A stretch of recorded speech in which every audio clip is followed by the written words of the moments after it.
Welcome to The Explainer. Today we are completely rethinking how we protect our online lives. Most people treat a VPN, a virtual private network, like a simple on and off switch on their phone or laptop, right? You tap a button, a little key icon pops up on your screen, and you just assume you're perfectly safe. But in today's internet landscape, which is constantly monitored, heavily restricted, and honestly just full of privacy traps, a simple toggle just doesn't cut it anymore. Instead, we really need to look at a modern VPN as a dynamic, multi-layered digital fortress. So we're going to look closely at the engineering behind Proton VPN to see exactly how these layers are constructed. And we'll see how they're designed not just to hide your data, but to actively punch through censorship and actually supercharge your connection. Okay, let's dive into this and lay out our roadmap. We'll start with the privacy baseline, then move to Layer 1, fortifying data, Layer 2, defeating censorship, Layer 3, boosting speed, and finally Layer 4, controlling traffic. So, starting with Section 1, the privacy baseline and the limits of out-of-the-box tech. To really understand why we need a digital fortress in the first place, we have to acknowledge the reality of the modern internet. It is a hostile environment. Authoritarian governments are actively blocking access to information. Internet service providers are logging your traffic, and network attacks are just getting incredibly sophisticated. The uncomfortable truth is that out-of-the-box, basic privacy technology just isn't enough to withstand a targeted attack or a massive national firewall. So, to build our fortress, we have to start with the foundation, the VPN protocol. A protocol is basically the specific set of instructions your device uses to talk to a secure server. It relies on two main channels, a control channel to handle authentication and exchange security keys, and a data channel to actually transport your encrypted internet traffic. Now, standard protocols like OpenVPN or WireGuard are fantastic building blocks, but as you'll see throughout this explainer, if you want true, bulletproof privacy, a provider has to do a massive amount of additional engineering on top of these standard protocols. That brings us to Layer 1, fortifying data with the secure core. This layer is built on a very paranoid but absolutely necessary premise. What happens if a VPN server itself gets compromised? Think about it. If an attacker, or even a government, physically seizes the server your traffic is exiting from, standard VPN encryption might not actually protect your true identity. True security has to anticipate and defend against the compromised server. To counter this, a modern VPN utilizes what's known as a secure core architecture. Think of this as a heavily armored digital airlock. The physical and legal defenses here are incredibly strict. First, the infrastructure uses high-security data centers that are fully owned and provisioned by the provider itself, which means absolutely no third-party tampering.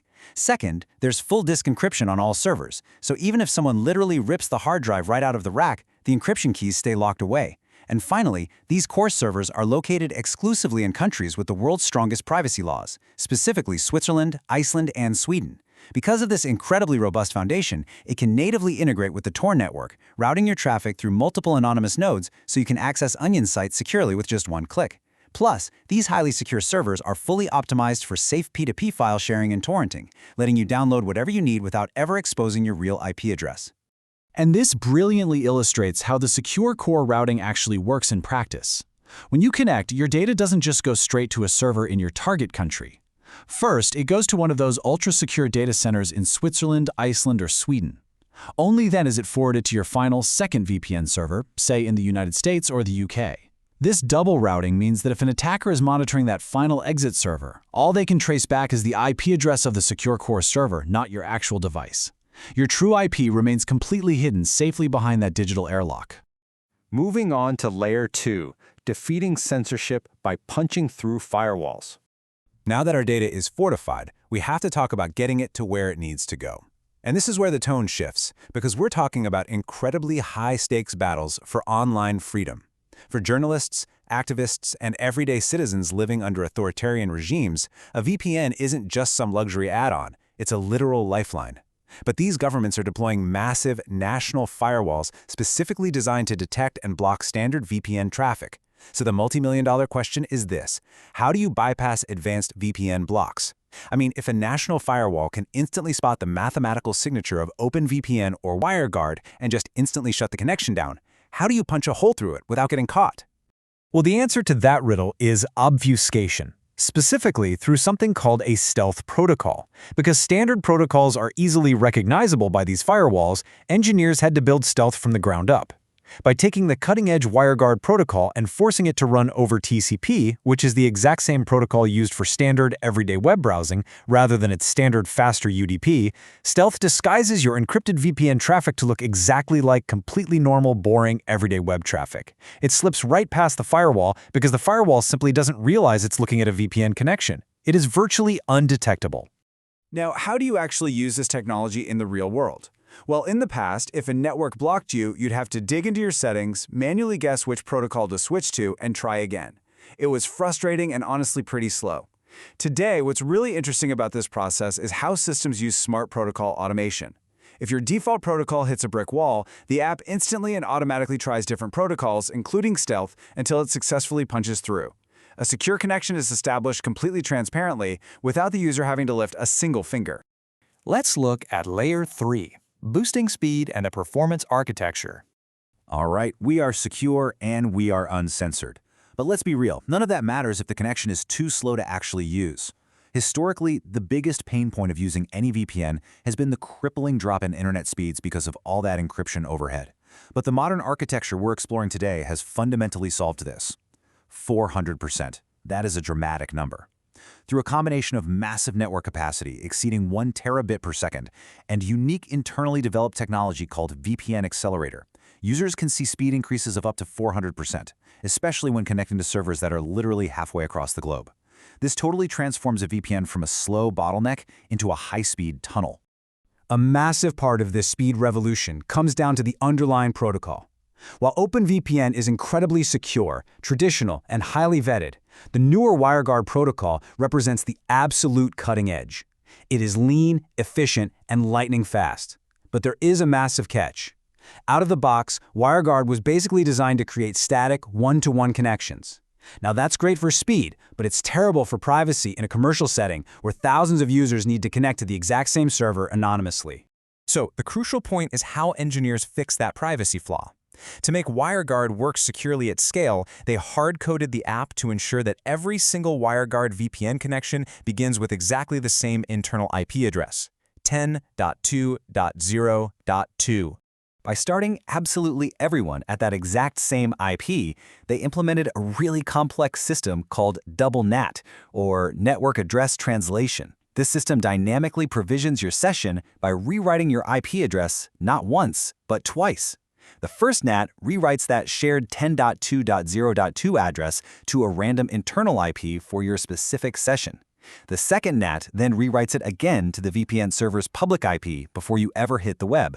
This double scramble ensures your true IP stays completely hidden and totally anonymous, even when you're sharing a lightning-fast WireGuard server with thousands of other users. And finally, Layer 4, controlling traffic and customizing your experience. We've built an incredibly fast, secure, and resilient tunnel. Now it's time to put the power back in your hands. A modern digital fortress isn't rigid. It allows you to optimize and organize your everyday internet flow exactly how you want it. And this is where split tunneling comes in. This feature is incredibly practical. Let's say you want to run a torrent client completely encrypted through the VPN for maximum privacy, but you want your favorite multiplayer game to bypass it and connect directly to your local internet so you get the absolute lowest possible ping. By turning on split tunneling, you can choose exclude or include mode to create customized VIP lanes.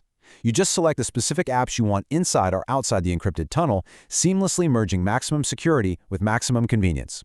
And for the advanced users out there, you can get incredibly granular with this. You don't just have to select specific apps, you can manage traffic at the network level. You can use CIDR notation, which is essentially just a shorthand way to define a whole block of local IP addresses all at once. You can use an IP block, like the 46.36.198.0/24 example, to perfectly define ranges of local IP addresses that completely bypass the VPN.